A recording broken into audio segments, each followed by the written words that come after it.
Hey everybody, welcome back to G Bear's Off-Grid Ways. It's October 25th, 2019, and we're looking at some more cinder block here. I brought that in today because I started my winterization and I had to go out and top off all of my 100-pound propane tanks. So when the winter comes, I don't have to run outside in the middle of the night and say, oh no, I'm out of propane, I'm going to freeze. Nah, no worries. I got plenty.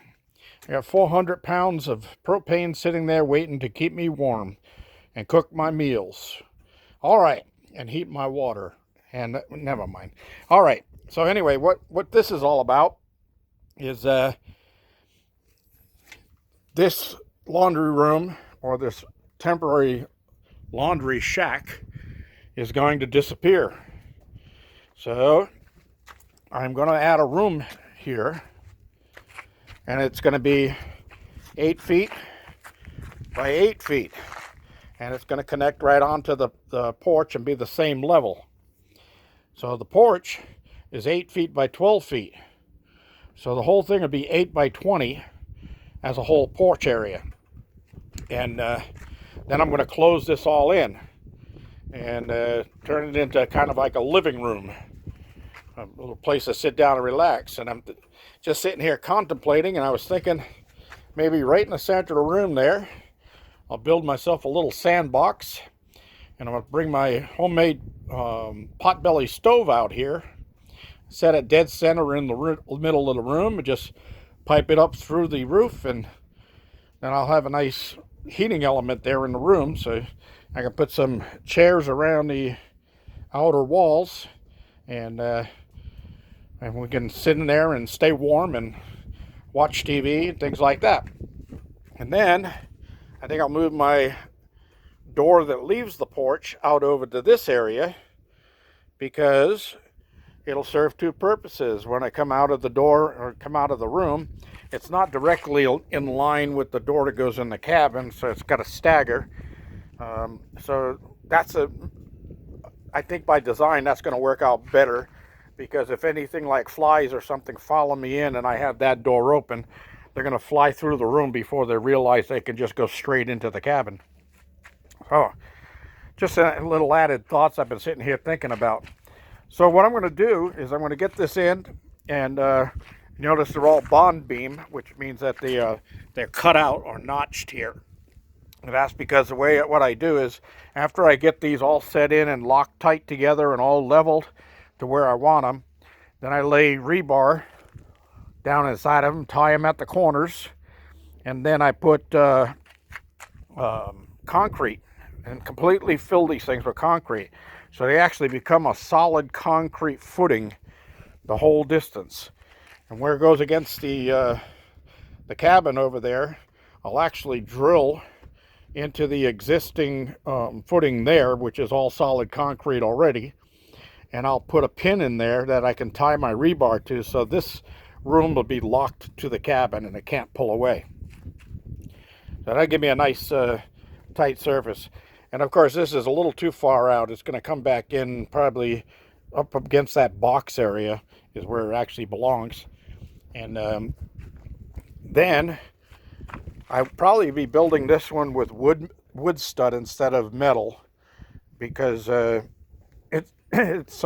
already got the porch all in wood. So instead of having two separate things, I'll do it all in wood. And what I'll do is I'm going to take a metal cap that I use for metal stud top and bottom, and they call it channel or track, and I'm going to put one of those underneath the 2x4 that's going to be sitting down on the floor here, so if anything tries to come up into the wall from underneath, they're going to hit metal, they can't go any further. And that's what all my cabin has, all metal walls sitting over the top of concrete like that. So if any critters tunneled underneath all the way and got underneath the floor area, they can't go anywhere. They can't come up through the walls and get inside the cabin. They'd have to come through the floor, and I'm going to notice a hole in the floor, right? All right. So then this floor will get overlaid, because that's only 7/16 OSB with epoxy coating on it. And There's no insulation underneath that, so I want a little more warmth to the floor. So what I'll do is I'll put this next floor in the same height as that old floor, so that I put another piece of 7/16 OSB to cover this, and it comes out the same level. And then I'm going to overlap the whole floor and go the opposite direction with the OSB, so that I have a double thick floor, which is actually going to be 7/8 thick. And that's going to give me a nice solid floor plus a nice warm floor. And then I can put carpeting over the whole thing, since it's going to be a living room area. Except just inside the door here, where I'll have a hardwood landing, so that when you track sand and dirt in, it doesn't go straight into the rug. It'll go into the little throw carpet I have on top of that, and then I just have to take that and shake it outside. All right, so I'm thinking temporarily I'm going to take my washer out of here so I can get this shed out of here, and I'll move the washer over onto the porch here so I can still use it as I'm going along. I'll just have to make sure I protect it so no critters go back underneath it and start living under it again. And I got plenty of that little metal flashing around, so I'll just flash it all the way around so they can't get into it. Now I have to get a longer extension hose for the water connection to go into the new location, and I'll tack it down close to the threshold so I don't trip over it. And then when I'm working in here, I'm going to move the water from that wall, and I'll bring it into this wall, because I'm going to put that washer right here in this corner. And then I got to move my hose bib, which will come outside and come out of probably the center of this wall right here, so I can use that just like I still do. And then now I'm going to have a nice little window here that I can open up and let air through, because this will be basically just a little closed-in laundry closet. I'll probably cut it off at about 4 feet and just go 4 foot by 8 foot little laundry closet. And I can put some closet slider doors on there to close it off so it looks better.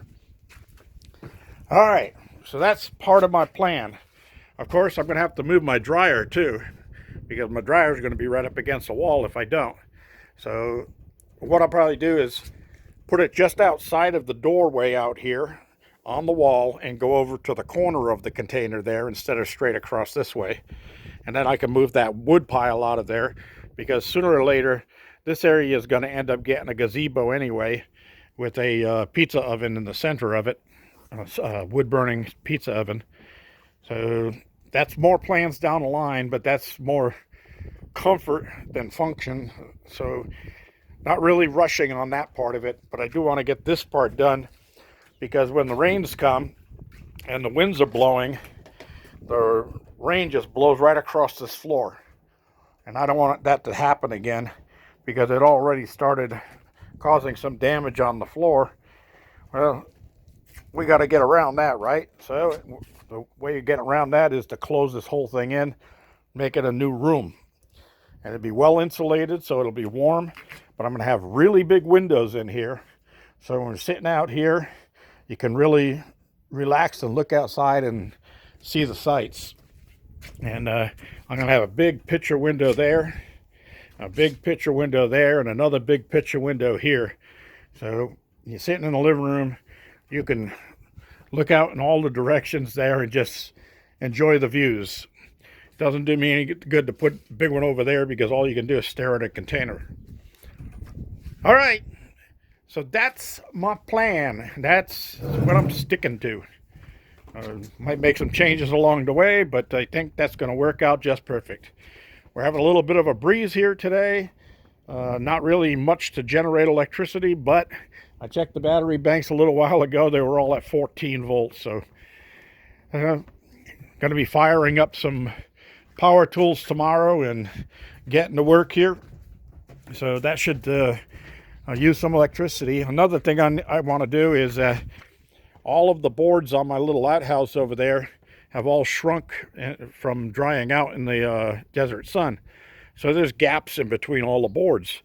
And when the wind's blowing and you go out there, of course, you got the wind blowing on you all the time, and just trying to hold on to some TP is an effort in itself, because the wind is blowing right through and it's trying to take the TP out of your hand.